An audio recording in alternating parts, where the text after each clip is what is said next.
ராகு கேது தோஷமா? நாகதோஷத்தால் திருமண தடையா? காளஹஸ்தி வரை போக முடியவில்லையே என்று கவலைப்படுகிறீர்களா? இனி கவலை வேண்டாம். தமிழ்நாட்டின் தலைநகரமான சென்னைக்கு மிக அருகிலேயே காளஹஸ்திக்கு நிகரான ஒரு சக்தி வாய்ந்த பரிகார ஸ்தலம் இருக்கிறது. அது மட்டுமா, ஒரே இடத்தில் ஒரே பிரகாரத்தில் 18 சித்தர்களையும் தரிசித்து அவர்களின் முழு ஆசியையும் பெறக்கூடிய ஒரு அதிசய இடமும் இதுதான். நான் இங்கு கால் வைத்த நொடியில் உடல் முழுவதும் ஒரு வித்தியாசமான ஆன்மீக ஆற்றலையும் மன அமைதியையும் உணர்ந்தேன். அது எந்த இடம்? அங்கு என்ன ரகசியம் இருக்கிறது? சென்னை மாடம்பாக்கத்தில் அமைந்துள்ள ஸ்ரீ சக்கரமகாமேரு 18 சித்தர்கள் ஆலயம்தான் அது. மிகவும் அமைதியும் அபாரமான ஆன்மீக சக்தியும் நிறைந்த ஒரு புனித பூமி. இந்த ஆலயத்தின் மையப் பகுதியிலே பிரம்மாண்டமான ஸ்ரீ சக்கரமகா மேரு பிரதிஷ்டை செய்யப்பட்டுள்ளது. அதைச் சுற்றியே நம் தமிழ்நாட்டின் வரலாற்றோடு இணைந்த 18 சித்தர்களின் சன்னதிகள் பிரகாரங்களாக அமைந்துள்ளன. தெற்கு பிரகாரத்தில் சிவவாக்கியர், கைலாய சட்டைமுனி, மகாபோகர், காகபுஜண்டர் மற்றும் புலிபாணி சித்தர் ஆகிய 5 சித்தர்கள் அருள் பாலிக்கிறார்கள்.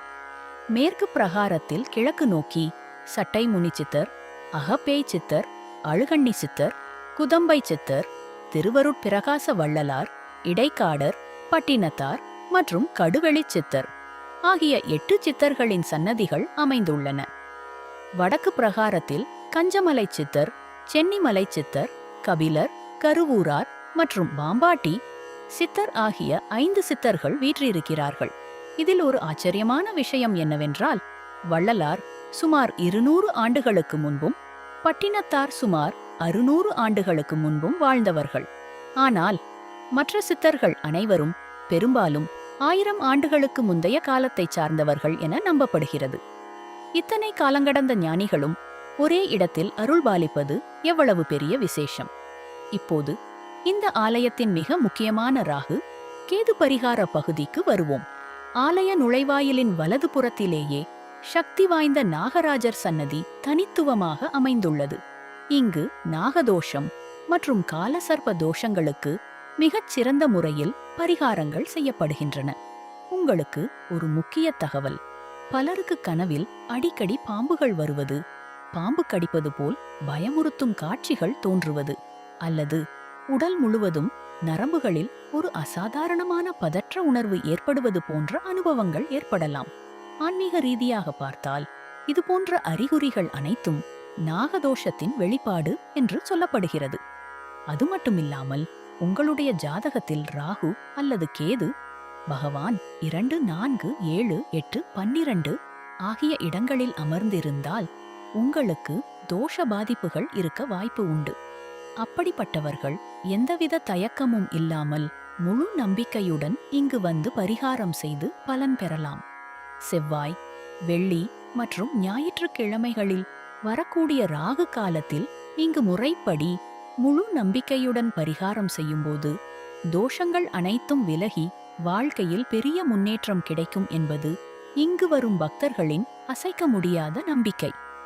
காளஹஸ்திக்குச் சென்று செய்ய வேண்டிய அதே பரிகார பலன் இங்கேயே கிடைப்பது இந்த ஆலயத்தின் தனிச்சிறப்பு.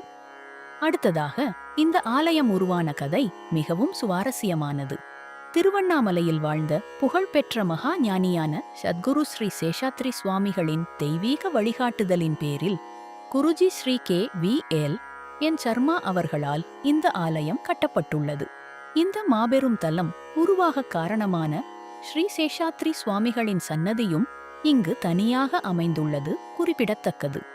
இந்த ஆலயத்தில் நீங்கள் சில நிமிடங்கள் கண்களை மூடி அமைதியாக அமர்ந்திருந்தாலே உங்கள் மனபாரம் குறைந்து ஒரு தனித்துவமான ஆன்மீக அதிர்வை உணர முடியும். சித்தர் வழிபாட்டிற்கு இதைவிடச் சிறந்த இடம் சென்னையில் இருக்க முடியாது.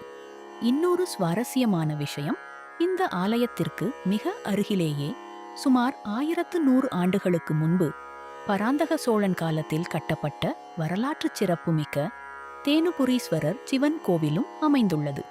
அதனால் இங்கு வந்தால் ஒரே நாளில் 2 ஆன்மீக பொக்கிஷங்களை தரிசிக்கலாம்.